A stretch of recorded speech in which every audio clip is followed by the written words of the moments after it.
You fool! Warren is dead.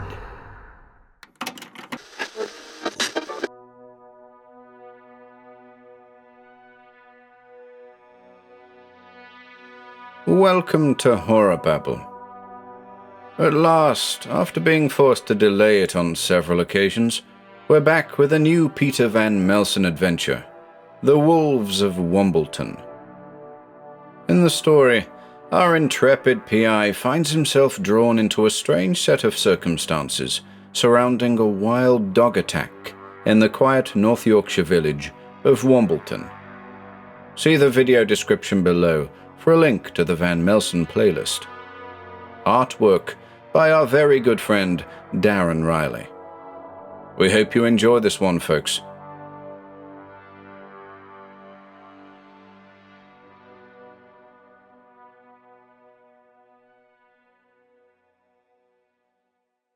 The Wolves of Wombleton by Ian Gordon.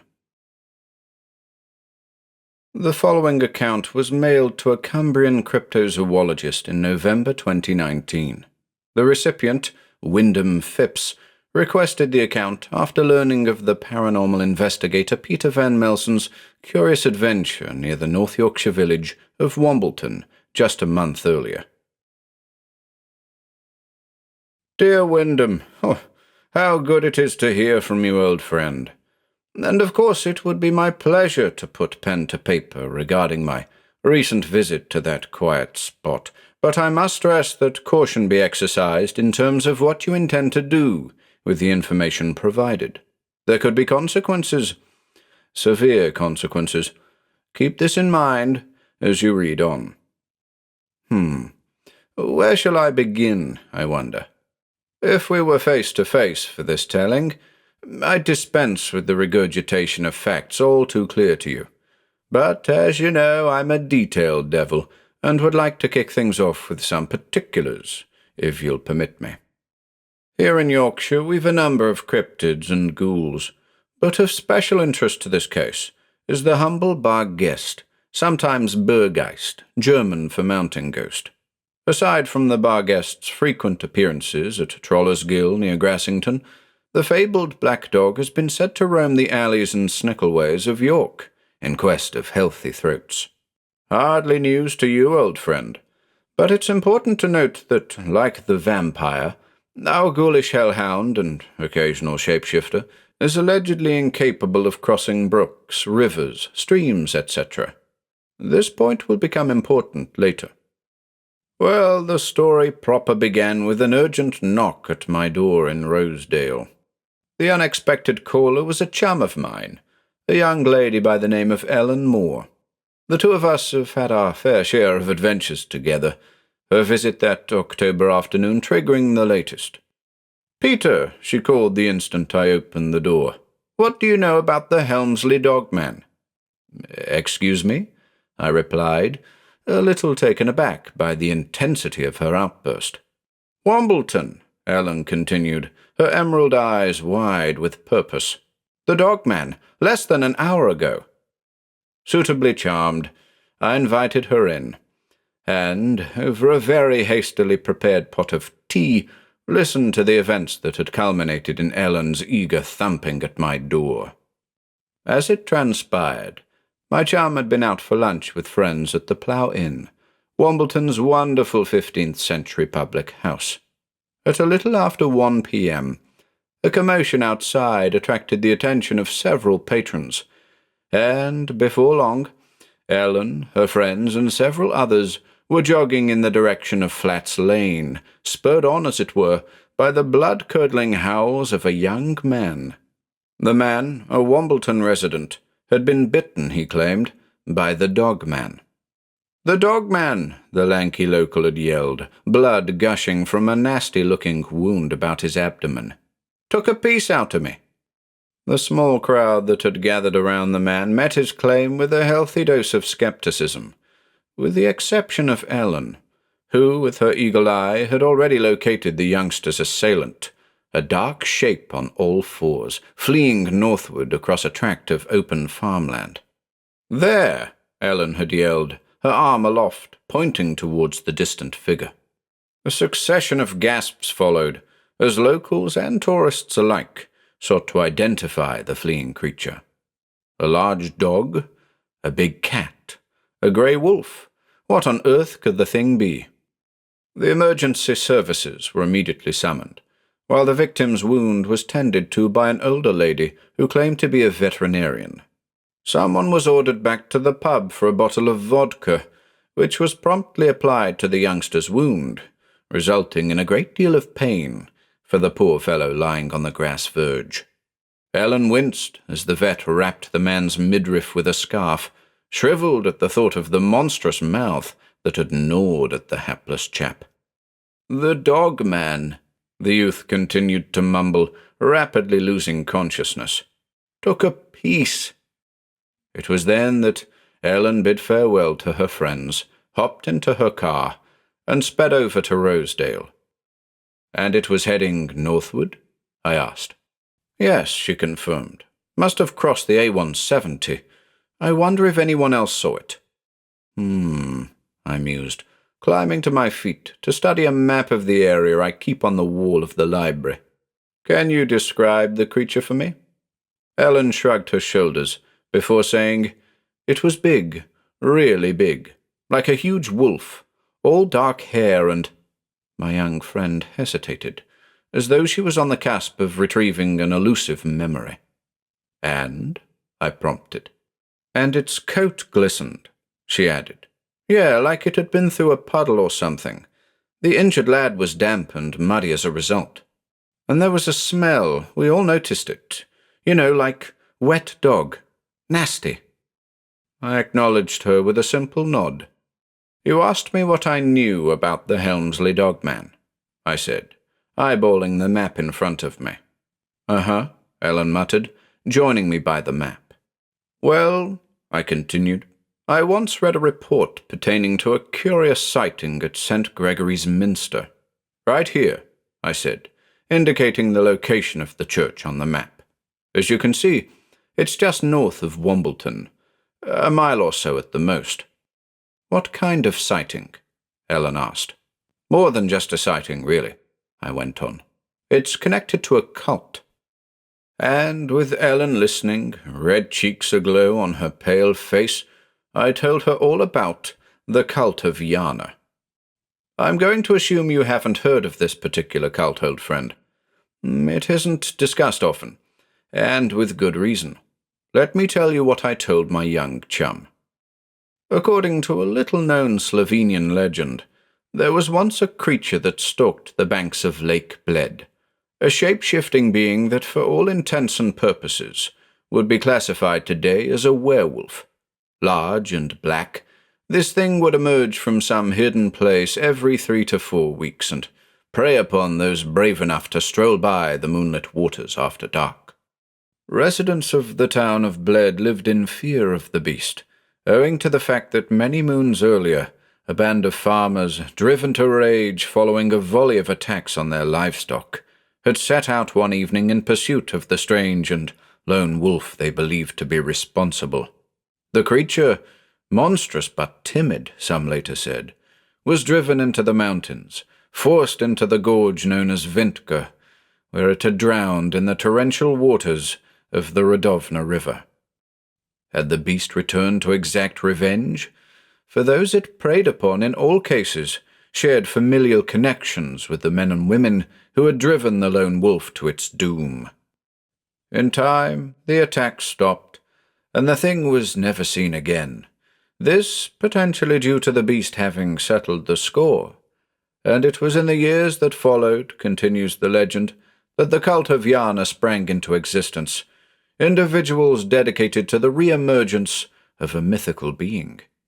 To this day, hooded figures can be glimpsed from time to time, bent in prayer by the water's edge at Lake Bled, willing their master to rise from the depths of that cold pool.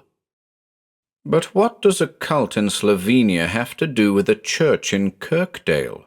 Ellen rightly inquired. The cult of Yana is no longer limited to Lake Bled, Ellen, I stated, lighting a cigarette. As cults grow, cults spread. and like a plague, the cult of Yana extended its tendrils into neighbouring countries, establishing itself in every nook and cranny of the continent, including the British Isles. Crossing the room, I withdrew an appropriately dusty volume from the section of my library marked Philosophy and Religion, and invited Ellen to join me at the reading table, or coffee table if you want a more accurate description. "There's a symbol," I said, "that's rumoured to represent the cult of Yana. Look here," and I turned to page 222 of the reference book before me. Forgive me for omitting the name of the book in this account, old friend." Ellen's gaze met the image in question. To describe it in basic terms, imagine the letter W stretched wide to form two distinct V's, and, floating above it, a perfect O. In some depictions, like the one in the reference book, the symbol is surrounded by a black shroud, the hood of which is bathed in orange light, the light of the blood moon. It's a striking image. "This symbol," I continued, indicating the characters within the shroud, "is etched into the interior wall of St. Gregory's Minster." Ellen nodded slowly, her attention fixed on the pictogram before her. "Which brings me back to the sighting that was reported there," I said. My emerald-eyed friend looked up at me then, groping for the remains of her tea. "It was as far back as 1999, wintertime. A volunteer steward was sweeping the nave one afternoon when there came a light knocking at the old timber door. This in itself was strange. As the church is open during the day, comers need not knock.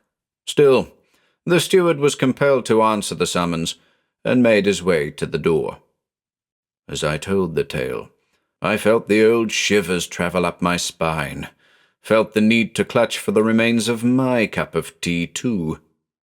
On opening the door," I continued, "the steward locked eyes with an extremely tall individual, a heavy-set and rather beautiful lady," he said, "whose posture was somewhat stooped, as though she was attempting to appear shorter than she really was. A conversation followed, in which the steward sought to determine the purpose of the comer's visit, all the while trying to subdue a growing sense of foreboding, as the lady's disposition, he noted, began to change. She grew increasingly impatient, he said, this due to his insistence that he hadn't the time to provide her with a tour of the minster, that he hadn't the time to discuss the church's choir stalls and reredos, that at that present moment, and this of course went unsaid, he had no desire whatsoever to permit the entry of such an unnervingly intimidating character. Steadfast in his commitment to duty, he politely closed the door and returned to sweeping the nave.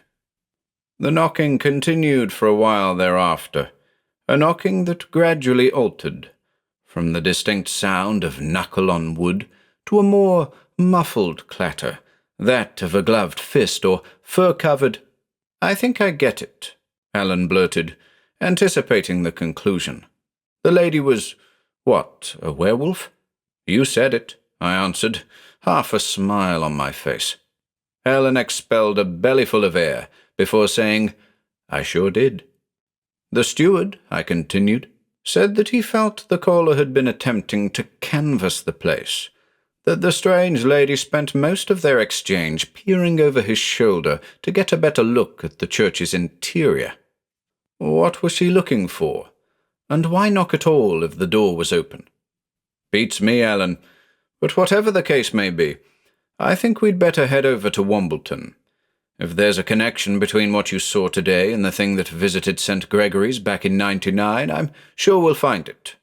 Besides, opportunities such as this don't present themselves every day." "Every other day, perhaps," my young chum remarked, grinning. "She's a bright one, old friend. Perhaps you'll make her acquaintance down the line."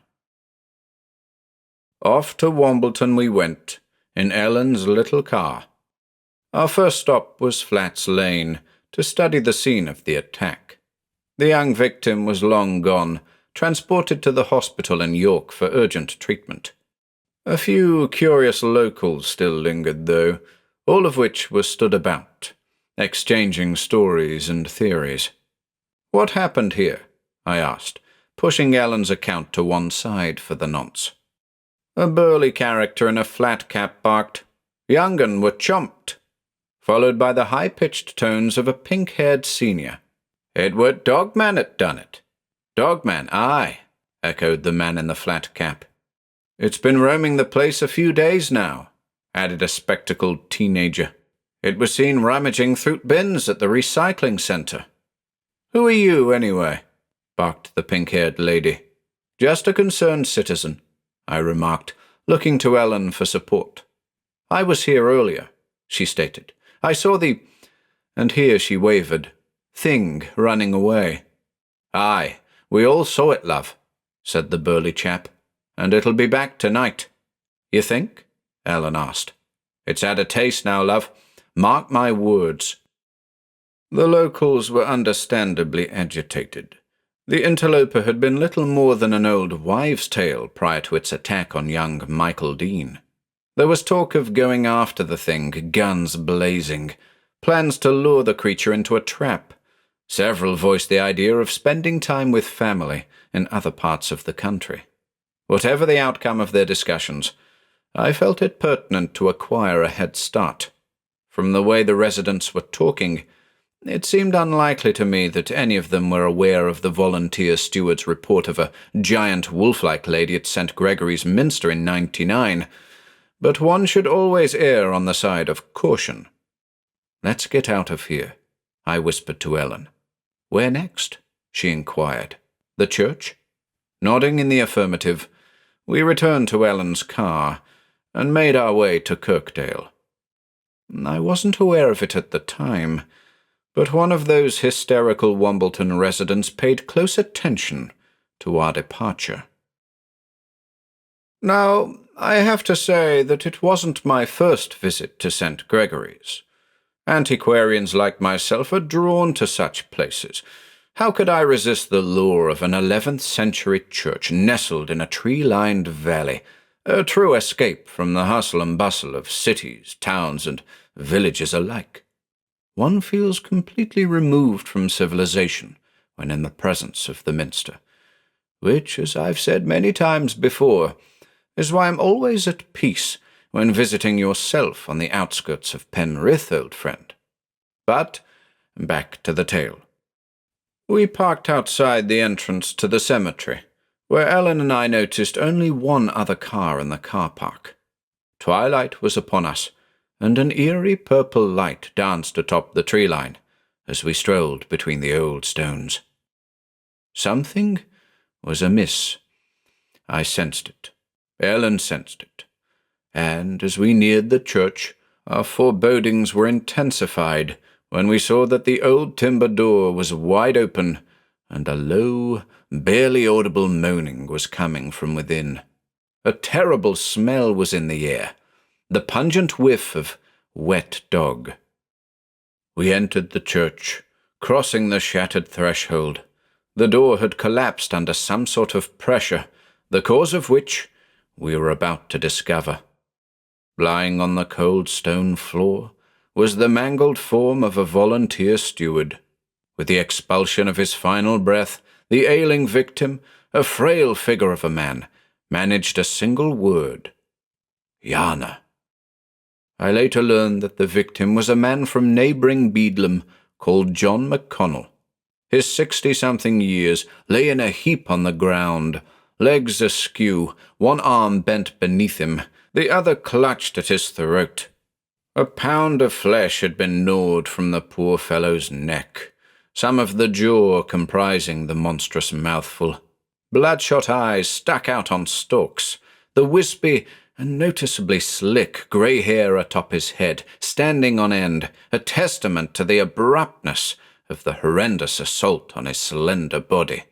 His gore-covered clothes were wet with mud, fresh stuff that reeked of damp dog. "Do you think?" Ellen began tentatively, her chin a-quiver. "Yes," I answered quickly. Seems he was attacked on the porch and driven through the door. What do we do now?"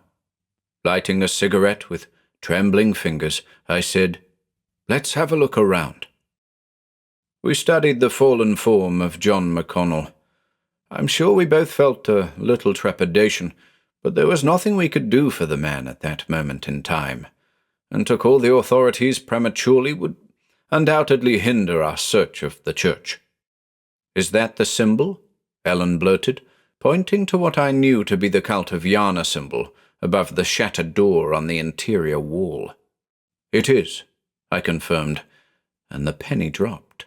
"Of course," I uttered. "The symbol is a ward." "A ward?" "A protective barrier, if you will. The symbol doesn't represent the Cult of Yarna at all. It's a ward intended to keep the likes of Yarna at bay," Ellen ventured, "which explains why the tall lady in the steward's account was forced to knock at the door." "Precisely." Our search continued. What I was looking for, I hadn't a clue. I was groping in the dark, old friend. Why had the beast fled to the church, a place it couldn't possibly enter? Was it looking for something there? Was it the same creature that had called in the form of a tall lady all those years ago? Ellen was by the pipe organ when she summoned me. "Peter, come and look at this." Within the cabinet that housed the keyboards, my emerald-eyed friend had discovered a pocket-book, hidden inside a much larger, dusty book-safe. A curious pocket-book, with a plain beige cover. Of interest to both Ellen and I was the book's back cover, upon which was printed that familiar pictogram, the ward symbol, enclosed by a black shroud, bathed in the orange light of the blood moon. "The plot thickens," I muttered, "and it's been undisturbed a long time, if the dust atop the book-safe is anything to go by." "Do you think this could be what the tall lady was looking for?" Ellen asked. "Undoubtedly." The little book was filled with handwritten notes and roughly sketched maps.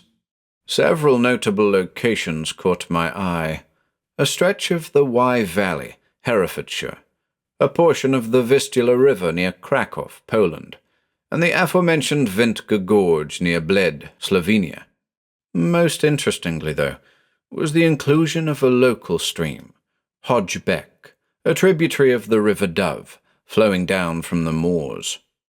"Something's marked at the top of the stream there," Ellen said, noting a crude sketch representing a structure of some sort, a mile or so north of St. Gregory's. A question mark hovered above it. "Hamilton Watermill," she read. "If there is a mill up there, it's abandoned," I stated. "I've never heard of such a place." "Why would it be marked in this book?" "Haven't a clue," I admitted. "Judging by the inclusion of that question mark, someone else wasn't sure about it either."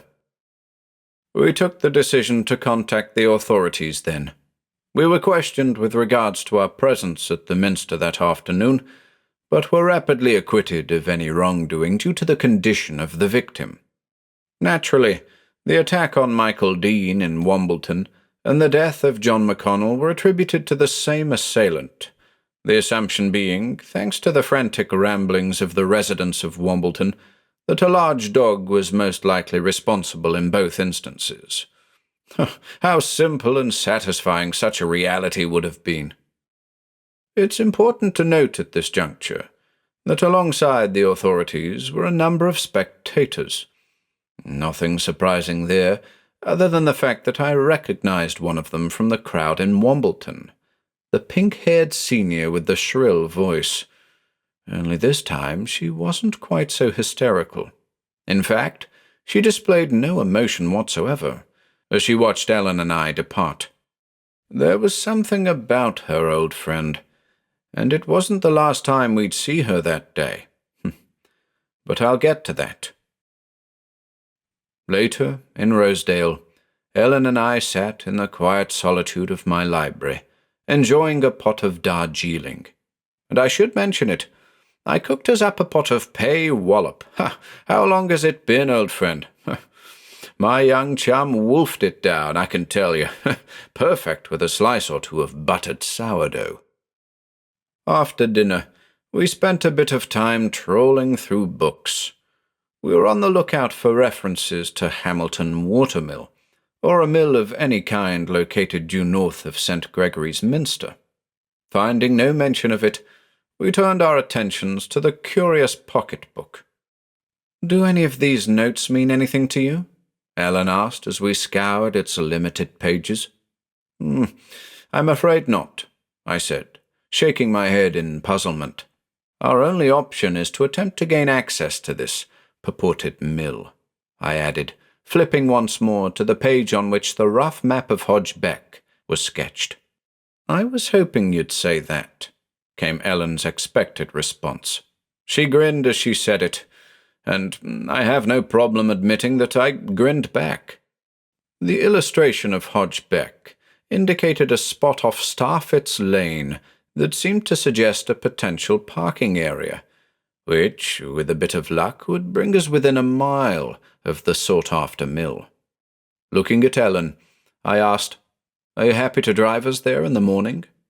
My emerald-eyed friend nodded, sipping at her fourth cup of Darjeeling. As the evening wore on, my young chum and I discussed all aspects of what had become a rather extraordinary day. We went over the local legends, from the first sighting of the dogman in the Rydale town of Helmsley to the Barguest of York. Ellen seems to enjoy my prattling on. I imagine she'd enjoy a selection of your tales too, old friend.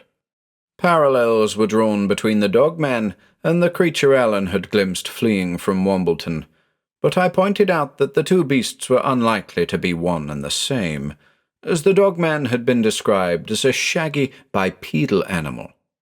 As for the Barguest, well, a big black dog with large teeth and keen claws. Outwardly this beast fit the bill perfectly, but it certainly wasn't some ethereal omen of death that had taken a piece out of Michael Dean. Or was it? I wanted to pursue this idea, but it would have been hasty to speculate further without adequate introspection. No, that discussion would have to wait for the morrow.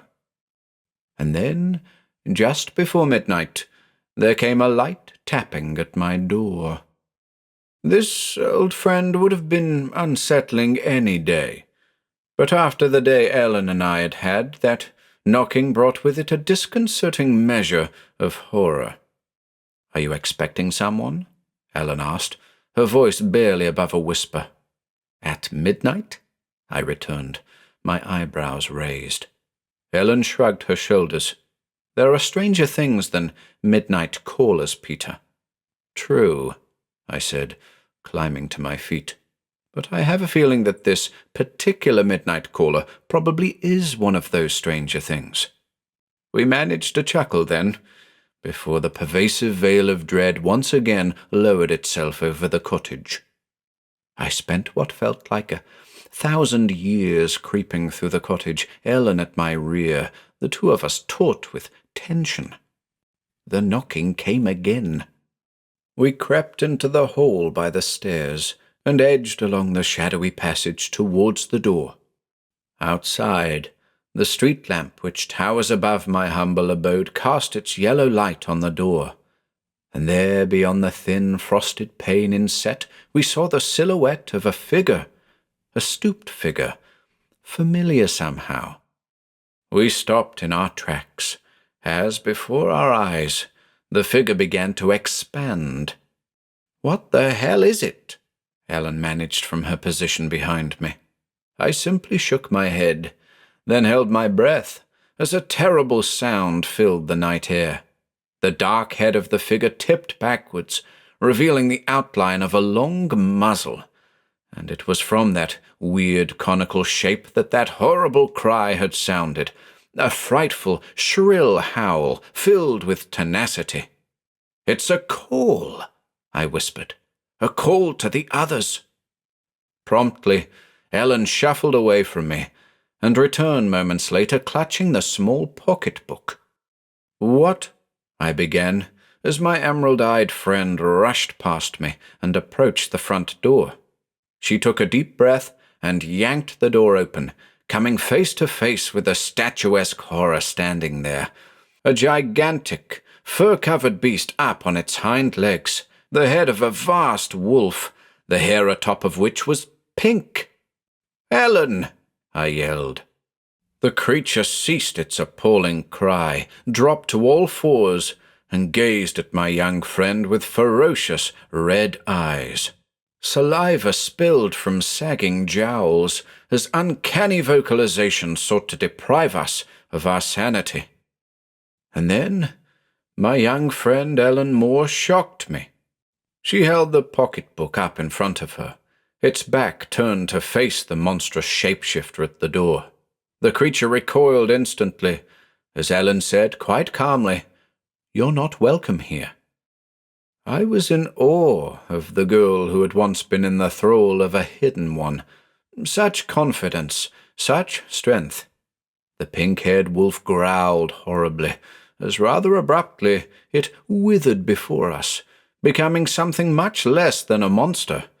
A naked, elderly lady, wrinkled like a raisin, her expression a mask of hate, her slick, rosy hair almost comical in the yellow light of the street lamp. Empty laughter sounded from the senior before us. Then she turned and took her chuckles off into the night, to be met by further distant chuckles, the sources of which were only too obvious.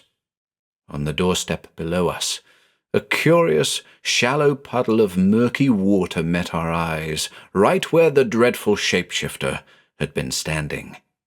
My friend Ellen, her pale face clearly visible against her long dark hair and black sweatshirt, closed the door and returned to my side, smiling. "What can I say?" I uttered, lighting a cigarette.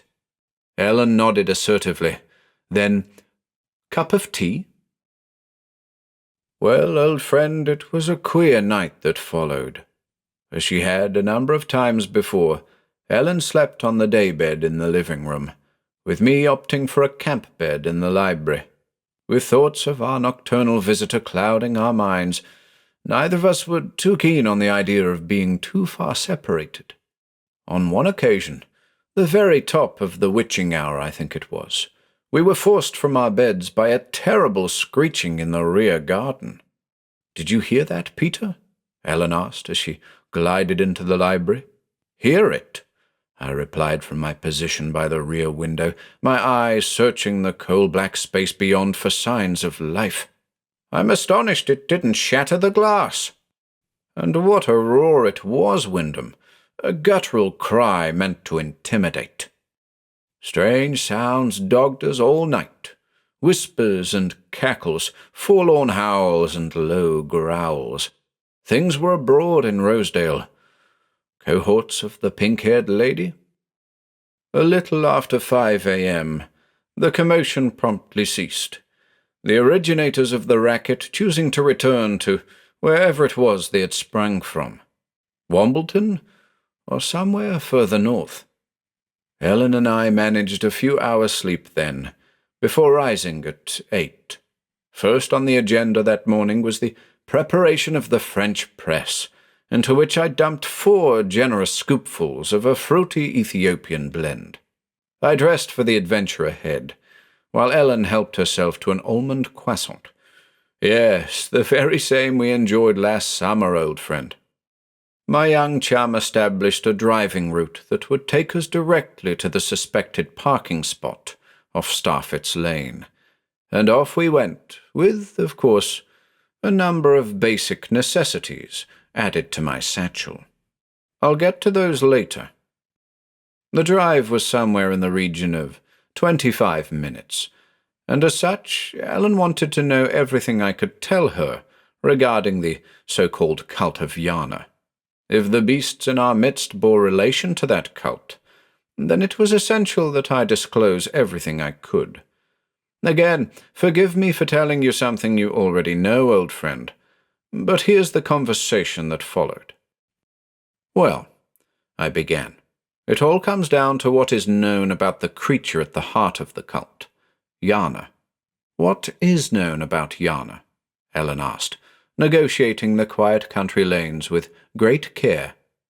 The Slovenian legend, I continued, suggests that Yana came down from the Julian Alps, a being outre, not meant to walk among men. Which brings me back to the notion of the bar guest. I puffed on a cigarette, searching my memory cells for long-buried facts. It's a German term, I said.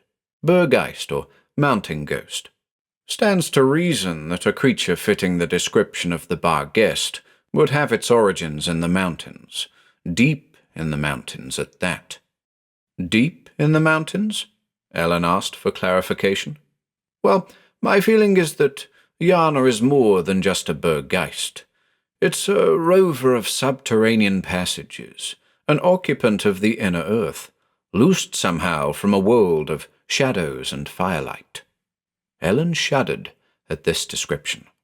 Like the wolf, it prowled the underground, it and its kin, scavengers of the deep, and like the shapeshifter, it and its kin proved to be intolerable to the higher intelligences of the deeps, and, I suspect, was hunted to near extinction.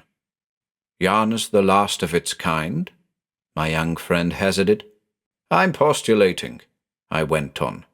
A boots-on-the-ground expedition would be required to verify such a theory, but I think it's possible that Yana's alleged drowning in Vintga Gorge was anything but. What if Yana was of the water, and used it as a conduit through which to prey upon those who sought to harm it, and to transform those who worship it into fellow bar guests? Perhaps then, ventured Ellen, a more fitting description would be water ghost. How right you may be. Makes one wonder about the nature of the innocent Kelpie, doesn't it? A fascinating conversation we had in my emerald-eyed friend's mauve car. It seemed highly plausible to me that this particular breed of shape-shifting werewolf had learned to use the humble watercourse as its primary means of travel, and, as I mentioned earlier, hardly incapable of crossing brooks, rivers, and streams. No, if this was the bar guest of legend, there were important questions to ask about its true nature. What do you make of this idea, old friend? Further research is required, of course, and I say this even after the events that transpired shortly after Ellen and I parked the car off Starfit's Lane. We had a devil of a time locating that parking spot, for it wasn't really a parking spot at all. It was more of an overgrown passing point, hardly fit for purpose. We left the car behind, dipping into an opening in the wild shrubbery bordering the lane. Visibility was poor beyond that border, owing mainly to an area of dense undergrowth, through which we were forced to forge our way with our bare hands. Red raw they were when we finally located Hodge Beck. Along a narrow trail we headed north, avoiding the thorns and brambles wherever possible. It was tough going. Aren't these sorts of excursions always tough going, old friend? But we finally emerged alongside a sheer brick wall, partially obscured by a group of angry-looking willows hell-bent on reclaiming their territory. Hamilton Watermill, I'm guessing, voiced Ellen. I nodded in agreement, searching for a means of ingress. Let's follow the perimeter, I suggested, as we made our way fumblingly around the building, sandwiched, as it were, between brick and foliage. The silence of the place was profound. Not a sound could be heard above the perpetual rustling resulting from our efforts in the undergrowth. It was clear to me from the noiselessness alone that there was something to discover at the mill, something potentially hostile. Tell me, Wyndham, what other than hostility can be responsible for the absence of wildlife in a wild place? It wasn't long before we happened upon the sought-after ingress, a rectangular aperture that might have once housed a window. We paused before it, took a moment to collect ourselves. I withdrew a cigarette, lit it, and puffed keenly. "Any idea what we'll find in there?" my young friend asked, watching the clouds of smoke dissipate above my head. I have to admit that I wasn't certain. The elements of the case were disparate. A wolf-like creature stalking Wombleton, a shapeshifter amongst the Wombleton residents, one man bitten, another man killed, and the pervasive notion of a mysterious Slovenian cult. Connected? How? "I'm not certain, Ellen," I began hesitantly, "but I have a strong feeling that water is at the bottom of the mystery. The young man, Michael Dean, soaked following his attack. The body of John McConnell at St. Gregory's, covered in mud. The puddle of water on the doorstep last night. And the curious pocketbook found at the church, filled with maps pertaining to watercourses, which, ultimately, led us to our present location, a watermill." "But why here?" Ellen quizzed. "A thing that supposedly originated in the Julian Alps. Remember what I said yesterday? As cults grow, cults spread. The cult of Yana has spread into the British Isles, and judging by the presence of that ward at St. Gregory's, it has been here a long time." A moment of silence passed on the threshold. I extinguished my cigarette and nodded. We climbed through the window. Our immediate surroundings were unremarkable. A large open space, devoid of furnishings, with plain brick walls.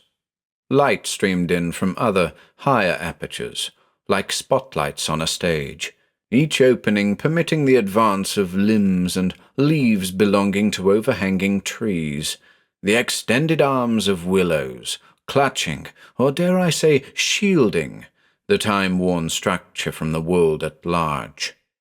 It was a secret place, for sure, but certainly not a forgotten place, for, several paces ahead of us, we observed an archway leading into an even larger space, at the center of which, just beyond the glare of the numerous spotlights, could be seen an opening in the stone floor. "What is that?" Ellen uttered, squinting to get a better look at the cavity. "There's only one way to find out," I said stupidly. We crossed the empty space, ducked under the arch, and approached what we now saw to be a broad pool of dark, murky water. "It's a bath," I observed. "Potentially a fortification. This," I added, owing to clumps of coarse black fur on the surface of the strange pool. "Fortification?" my emerald-eyed friend asked. I nodded, dropping to my knees in order to dip a hand into the stagnant water. "Why do we put ourselves through these things, old friend?" "What are you doing?" Ellen quizzed over my shoulder. "It's warm," I noted, sending ripples across the grimy, fur-covered surface. "Meaning?" Ellen begged. "Meaning?" I began to say, only to stop myself. I stood upright and retreated. I reached into my satchel and produced a couple of items, a piece of charcoal and a fist-sized piece of raw amber from my gemstone collection. "Come here, Ellen," I instructed, and proceeded to mark her forehead with the charcoal. "What are you doing?" Ellen quizzed for the second time in as many minutes. "The Cult of Yana symbol. The ward. I'm marking you with it." Ellen nodded, adding, "And the amber?" "I'll explain shortly," I said, then, having completed my sketch, insisted Ellen mark my forehead in the same manner. "Whatever you say, Peter." Job done, Ellen returned the charcoal to me, and I directed us to the far corner of the space, a dark recess hidden from view. "Now, this amber thing," I began. "If this bath or pool is what I think it is, then it may be that we can neutralize it with fossilized tree resin. And you know this how, exactly?" Ellen asked, a look of befuddlement creasing her pale face. Call it intuition. Listen. And I proceeded to tell her what I knew of dissolution pools. I'm not sure if you've come across them in your time, old friend. So, on the off chance you haven't, allow me to tell you what I told Ellen. I first read of dissolution pools in Jericho's Sorcerella, and more recently in Thomas Blackwood's Red Book. The Sorcerella describes a dissolution pool as an alchemical body of water, into which a living organism may be submerged in order to be preserved indefinitely. Blackwood's Red Book describes it in much the same way, whilst adding that the components of a dissolution pool might very well allow living organisms to remain conscious while submerged, permitting them to move freely through waterways, streams, canals, etc. So, I said to Ellen, in the shadows of the mill, my working theory is this. Yana, loosed from the inner earth, sought to survive on the banks of Lake Bled. Its plunge into the cold waters of Vintger Gorge didn't result in drowning. Not at all. This was a deep one, born of the subterranean waters of mounting caverns, gifted with the inherent ability to dissolve itself in water, to transport itself from one end of the earth to the other through its manifold waterways, to establish new dissolution pools for its transmogrified worshippers, so that they might be protected from the threat of mankind. Threat of mankind? Ellen repeated, her eyes wide. Yana was an innocent, an otherworldly creature punished by humanity for attempting to quench its hunger. And now, here in North Yorkshire, history is, yet again, repeating itself. And then, old friend, just as I finished speaking, the pool of water, little more than a few meters away from us, began to effervesce. Ellen and I looked on in horror, as what I'd taken to be shed fur adhered with a familiar repetition to a number of shapes that were now rising from the heart of the pool. 1, 2, 3, 4, and then a fifth canine head breached the surface of the water, sniffing the air with intent. Dark eyes, glowing a deep red, scanned the empty room, seeking us, the interlopers. Our shaded corner offered no protection. The creatures located us almost instantly, and as they did so, the remainder of their giant forms emerged from the pool, huge, monstrous wolves, towering high above us, moving towards us, the smell of wet dog permeating the space. "Don't move, Ellen," I whispered, and attempted to reassure her by waving a finger over my forehead. "We're protected." Oh, Wyndham, I've been in many a terrifying situation in my time, but this particular situation brought with it the genuine belief that I'd ran out of luck, that the end of me was imminent, and that I'd brought poor Ellen Moore along to share my fate. But that wasn't to be the case at all. The 5 beasts surrounded us, wet and glistening, almost iridescent in the beams of light shooting down from above. But they didn't bare their teeth, didn't growl, didn't lean back on their haunches ready to pounce. No, old friend, they simply stood before us. 5 wild beasts, the children of a creature beyond the ken of man, the children of Yana, the liberated Deep One. The largest of the beasts stood at the center of the pack, the suggestion of pink hair atop its wedge-shaped head very familiar to both Ellen and I. The transformation was swift. She and she alone shapeshifted before our wide, staring eyes. To watch the metamorphosis in the diffuse light of that humid chamber was to witness a miracle. To watch the thick hair contract into pale, wrinkled skin. To see the bones and joints twist and contort, the snapping and popping a thrill to hear. To observe the head wither and distort, like the twilight years of a man's life glimpsed in a few fleeting moments. I tell you, old friend, there was nothing supernatural about that transformation. This was Mother Nature at her most creative. What could we say? What could we do? Nothing but stand and stare. Ellen and I were frozen in place. The piece of amber clutched in my hand tore into my flesh, drew blood. So now you know, came the high-pitched tones of the elderly lady before us. And I did. Somehow, I did. The Wolves of Wombleton were you and I, our friends, our neighbours, transformed not by the vicious fangs of the werewolf, but by something else entirely. Something that slithered through waters the world over, something that sought to survive in the brave new world into which it had found itself eons earlier. You, I said, addressing the lady directly. All of you. Ayana. Yeah, she said, nodding. Lives in all of us. Her companions nodded in kind. Michael Dean.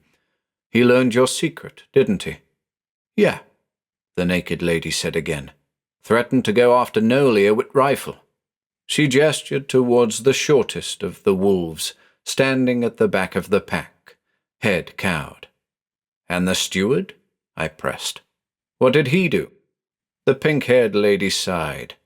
Saw Noel passing through cemetery on his way to Beck.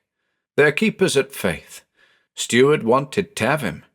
Wanted to have him? Aye, she said.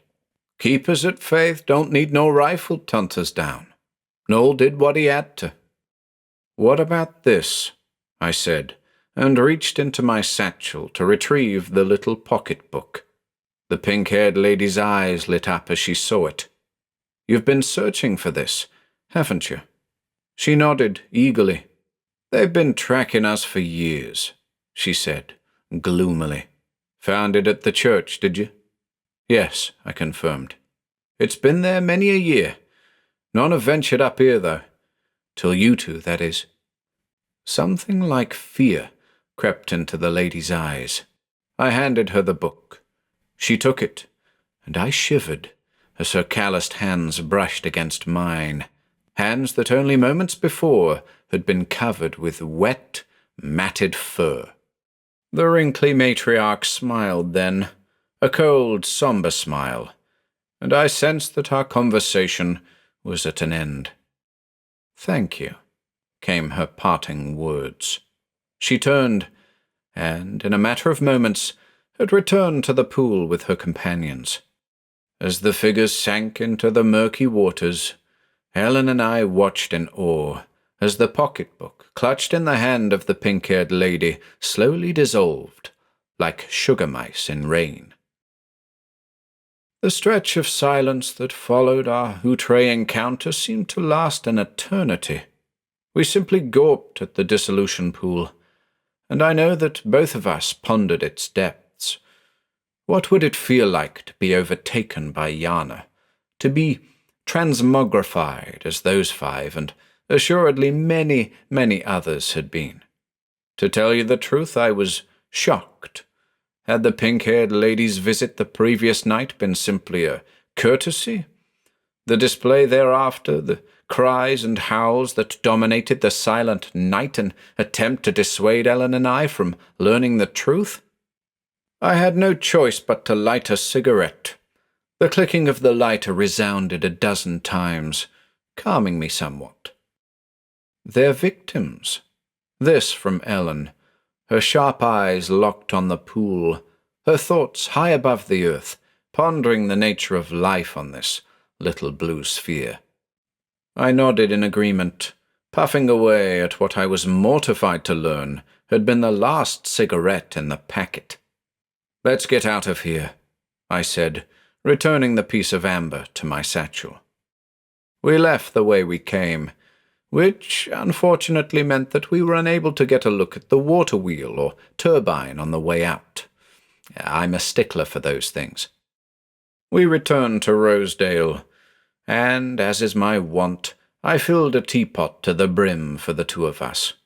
We sat in the comfort of the library and discussed the enormity of events that had transpired in such a short period of time, little over 24 hours. To conclude, old friend, it is my firm belief that the Wolves of Wombleton, the Helmsley Dogmen, the North Yorkshire Bar Guest, or whatever you want to call them, are of no threat to your average citizen. Why? Because many of them are your average citizens, moving through life much in the same way we do, whilst doing everything in their power to remain undetected. How much of their lives they spend suspended in water, I don't know. Perhaps they're nomadic in nature, living in an area for as long as they feel they're safely able to, before moving on to the next place. Thus far, I've uncovered no evidence to suggest that these elusive creatures prey upon their friends and neighbours. I mean, how often does one actually hear of a wild dog attack here in Great Britain? But I'm preaching to the choir here. This, of course, is our field of expertise, old friend.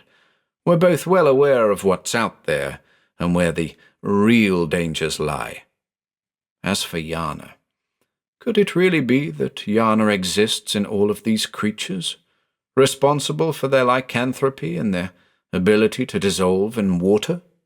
Perhaps, but it's impossible to know for sure without taking a trip overseas. How does a spot of exploration in the Julian Alps sound, old friend? I'm sure we can convince Norman to join us.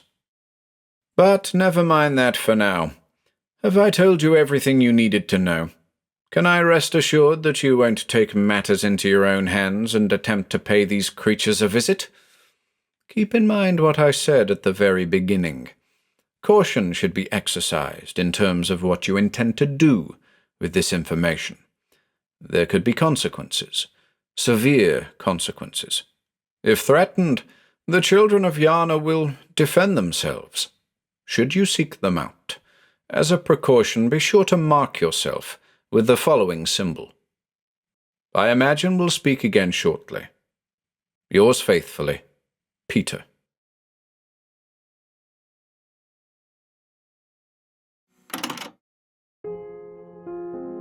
If you enjoyed listening today, be sure to subscribe to the channel by hitting the red subscribe button below.